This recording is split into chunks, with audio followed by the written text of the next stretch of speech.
J'ai la rate qui se dilate, j'ai le foie qui est pas droit, j'ai le ventre qui se rentre, j'ai le pylore qui se colore, j'ai le gosier anémié, l'estomac bien trop bas et les côtes bien trop hautes, j'ai les hanches qui se démanchent, j'ai l'épigastre qui s'encastre, l'abdomen qui se démène, j'ai le thorax qui se désaxe, la poitrine qui se débine, les épaules qui se frôlent, j'ai les reins bien trop fins, les boyaux bien trop gros, j'ai le sternum qui se dégomme et le sacrum c'est tout comme, j'ai le nombril tout en vrille et le coccyx qui se dévisse.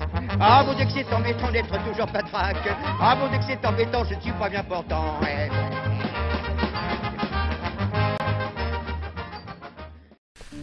Alors, bonjour à tous et à toutes, j'espère que vous allez bien, car aujourd'hui je vais vous parler des maladies. La cause des maladies, c'est donc la suite des cours sur les microzymas selon le professeur Antoine Béchamp.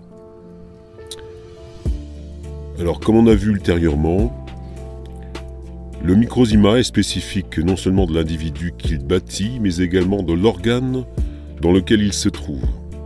Il peut donc changer, se spécialiser, selon les besoins, croissance ou spécificité organique.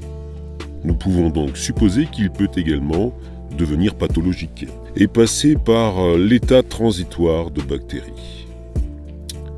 Qu'est-ce que la maladie ? Béchamp nous dit, je cite, « La question est bien trop embarrassante. Je peux simplement vous assurer que lorsque nous sommes malades, c'est bien nous qui sommes les patients, qui souffrons, et que c'est bien notre corps qui est le sujet de la maladie qui l'opprime.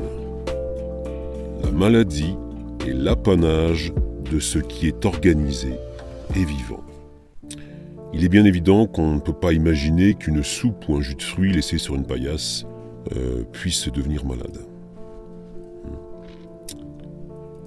La naissance de la mythologie du microbisme.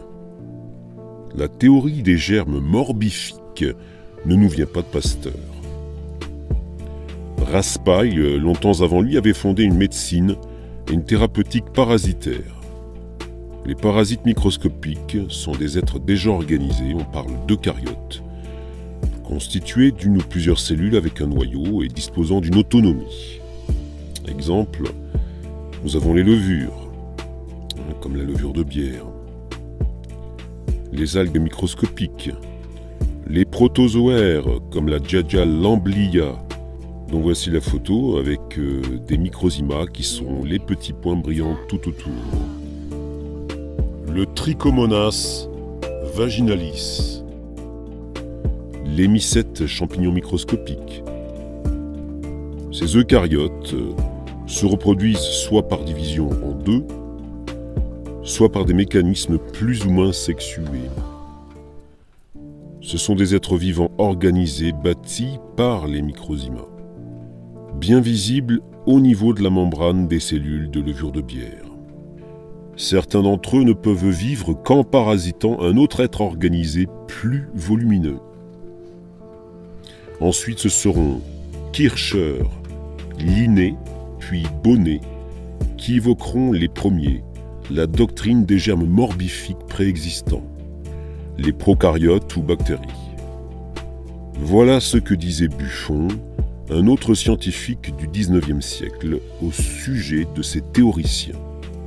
Je cite, « Quelques anatomistes préoccupés du système des germes préexistants ont cru de bonne foi qu'il y avait aussi des germes monstrueux et que Dieu avait créé ces germes monstrueux dès le commencement. Mais n'est-ce pas ajouter une absurdité ridicule et indigne du Créateur à un système mal conçu ?» Fin de citation. Est-ce que ce sont les mouches qui ont construit le tas de fumier ? Bien sûr que non. Les mouches interviennent après pour redistribuer la matière azotée à la surface du sol et créer, comme vous le savez, l'humus. Eh bien, il en est de même pour les bactéries présentes lors des maladies. Elles sont là pour éliminer les tissus malades ou les corps étrangers et non pour détruire la vie. Sur cette photo, on voit des staphylocoques dorés en microscopie électronique à balayage. Là encore, nous pouvons distinguer les microzymas qui les constituent. Les médecins, à cette époque, continuaient à placer dans l'organisme même la cause des maladies. Aucun maître ou professeur de l'époque, dans les facultés de médecine, n'avait fait du germe la cause des maladies, bien qu'il soit de notoriété publique que les hommes, les animaux et les végétaux pouvaient être affligés de maladies parasitaires. Mais il n'omettait pas la part qui revenait à l'organisme hôte dans l'évolution de la maladie parasitaire. Pasteur n'a tenu aucun compte des travaux, observations ou opinions des médecins de l'époque. Il a commencé par nier farouchement l'existence des microzymas, puis il les a reconnus dans les poussières de l'air, mais leur a donné le nom de microbes. Son système de panspermie atmosphérique n'explique en rien ce que deviennent les millions de microzymas que nous aspirons avec l'air. 8 000 à 12 000 litres d'air, suivant l'âge et l'activité, transitent chaque jour dans un organisme humain adulte. Ce que nous absorbons avec l'eau, les liquides et les aliments que nous ingérons. Je vous rappelle que, selon Béchamp, ce sont des centaines de millions de microzymas que nous absorbons par jour. Monsieur Louis Pasteur précise simplement, je cite, « On doit admettre que dans l'état de santé, le corps des animaux est fermé à l'introduction de ces germes extérieurs. » Fin de citation. Cette simple phrase, étude sur la bière, page 40, aurait pourtant dû le faire réfléchir, comme l'exprime Béchamp. Je cite. « Pour que les germes puissent pénétrer dans l'organisme, il fallait un désordre préalable, une maladie ou une blessure qui préexiste évidemment à l'introduction de ces germes extérieurs. » Fin de citation. Pasteur n'a jamais rien démontré à ce niveau. Il affirme péremptoirement, et ça lui suffit. Il se base, pour arriver à ses conclusions, sur des expériences mal interprétées sur la maladie du vin ou de la bière. De fait, Pasteur considère qu'un animal ou un homme est assimilable à une outre ou à un tonneau rempli de vin ou de bière. C'est malheureusement vrai pour un certain nombre d'individus. Note personnelle. Il admet une panspermie morbifique pour les animaux comme pour la bière et le vin. Au commencement, un génie malfaisant aurait répandu partout les germes de ferments monstrueux à l'origine de la peste, du choléra, de la fièvre jaune, de la variole, de la fièvre puerpérale, de la maladie charbonneuse, de la morve, de la syphilis et de toutes les maladies épidémiques et contagieuses. Ces maladies n'existeraient pas sans ces germes préexistants. Il y aurait même un microbe pyogénique. Les imprudences, la malpropreté, l'encombrement, l'intempérance, la mauvaise nourriture, l'inconduite, etc., sans les germes préexistants, auraient été sans danger, sans influence sur la santé. Béchamp s'insurge contre cette théorie. Je cite, « Tout cela est horriblement faux. » Fin de citation. Origine des germes.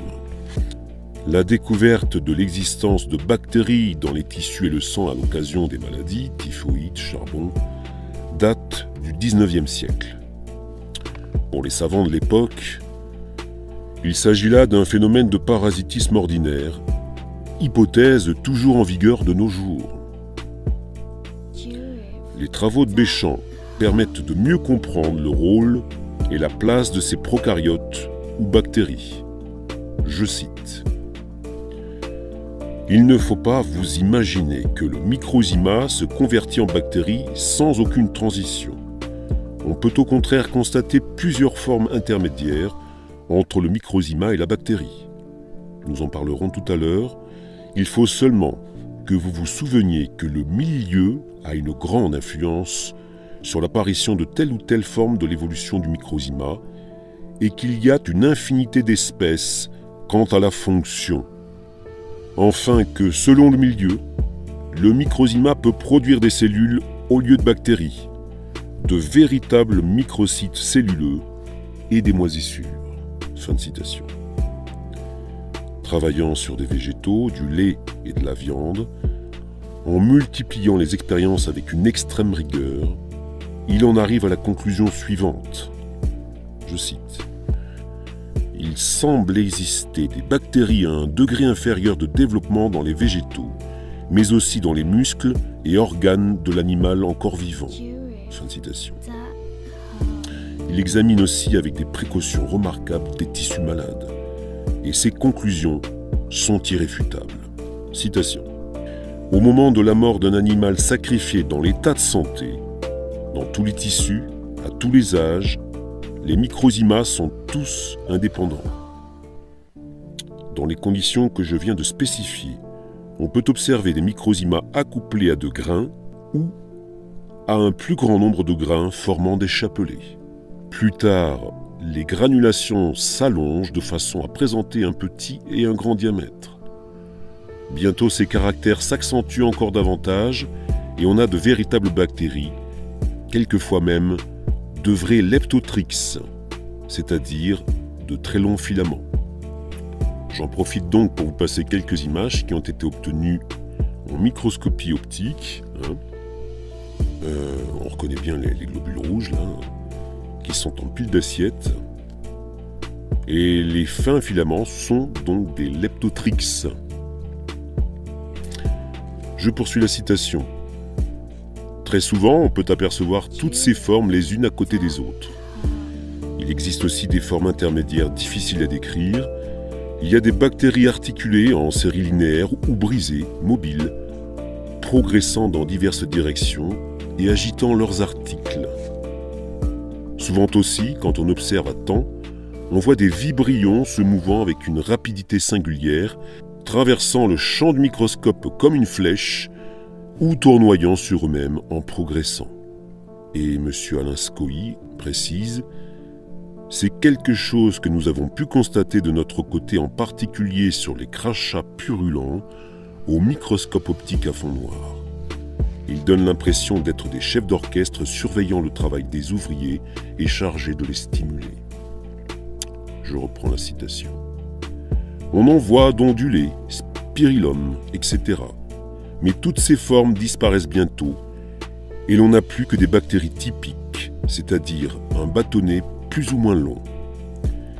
Puis la bactérie devient immobile, s'allonge sans augmenter de largeur et un seul article peut acquérir jusqu'à 0,01 mm et même davantage. Enfin, dans certains milieux, on voit apparaître des bactéries mobiles ayant un point brillant à l'une des extrémités, la bactérie à point brillant ou à tête. En résumé, les divers vibrions, le Bacterium chainette, le Bacterium thermo, le Bacterium capitatum, la bactéridie, ne sont que les diverses phases du développement des microzymas ou de certains microzymas, plus ou moins dépendants de la nature du milieu. Nous retrouvons ici le cycle de la somatide décrit par Gaston Naissance. Cet homme ne connaissait pas Béchamp et a redécouvert les microzymas qu'il a baptisés somatides. Il les a étudiés pendant des années grâce à un microscope très performant qu'il a pu mettre au point, essayant de faire le lien entre cette évolution et le risque de maladie. Son travail est très intéressant, même s'il reste encore dans un paradigme un peu guerrier. Mais revenons aux propos de Béchamp. Je poursuis la citation. Au lieu de soutenir que l'affection observée a eu pour origine et pour cause l'introduction dans l'organisme et l'action consécutive de germes étrangers, on doit affirmer qu'on n'a affaire qu'à une déviation du fonctionnement des microzymas, déviation indiquée dans le changement qui s'est opéré dans leur forme. Nous affirmons qu'il en est ainsi de par l'expérience et l'observation. Les tissus animaux, pour parler comme certains auteurs, recèlent des germes de vibrioniens. Ils parlent ici de bactéries. Pour nous, la signification est plus haute. Elle est la preuve de l'existence des microzymas comme organismes vivants d'une vie propre, indépendante. Comme dit Alain Scoy, le microzyma est un être vivant à part entière. La propriété d'évoluer en vibrioniens n'est qu'une face de leur histoire. D'après Kuhs, le savant professeur de physiologie de la faculté de médecine de Strasbourg, le tubercule pulmonaire n'est que de l'épithélium malade ou mort. La matière que nous avons étudiée, M. Estor et moi, était contenue dans des kystes à parois fibreuses. Elle était opaque, dure et friable dans l'état que l'on appelle crétacé, ressemblant à de la craie. Je vous rappelle en passant que l'étage du Crétacé cher aux géologues tient bien évidemment son nom de la craie. L'examen au microscope ne permet d'y trouver que des microzymas adultes mobiles, isolés ou accouplés 2 à 2, parfaitement caractérisables. La fin physiologique d'une cellule, c'est sa dissolution, sa régression, son retour au microzyma formateur. Quand la cellule se détruit, les microzymas restent. Il en est de même des bactéries. Quand la bactérie disparaît, les microzymas reparaissent. Dans l'estomac d'un chien en digestion, il y a des bactéries qui, physiologiquement, passent avec les produits digérés dans l'intestin grêle, et un peu au-delà du pylore, la sortie de l'estomac, on n'en retrouve plus. Il n'y a que des microzymas, mais les bactéries reparaissent dans le gros intestin et même un peu auparavant. Après la mort, nous sortons ici du domaine de la pathologie pour entrer dans celui de la physiologie de l'espèce. Il faut que la matière vivante revienne à son état primitif, car elle n'a été prêtée que pour un temps à l'être organisé vivant. Est-ce que vous réalisez la portée de cette phrase? Je vous la relis. Il faut que la matière vivante revienne à son état primitif, car elle n'a été prêtée que pour un temps à l'être organisé vivant. On a fait dans ces derniers temps jouer un rôle excessif aux germes apportés par l'air. L'air peut en apporter en effet, mais ils ne sont pas nécessaires.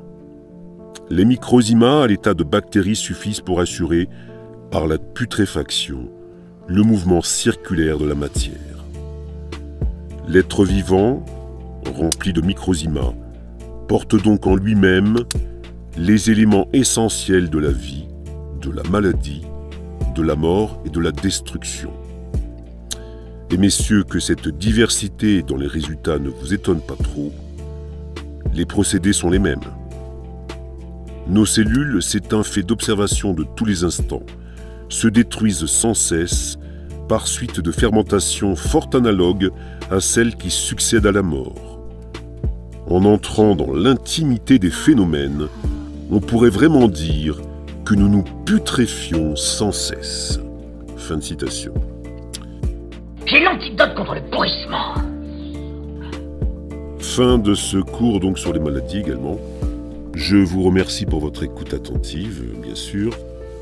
Le prochain cours abordera le sujet de la dyscrasie, qui n'est pas évidemment sans lien avec les maladies. Voilà. Je vous souhaite un bon courage dans ce contexte anxiogène à souhait. Et puis, comme j'ai l'habitude de le dire depuis quelque temps, n'oubliez pas que la peur est l'arme de nos adversaires. Soyez peureux. N'ayez pas peur, c'est la peur qui tue. Regardez-moi, je vais bien, je vais parfaitement bien.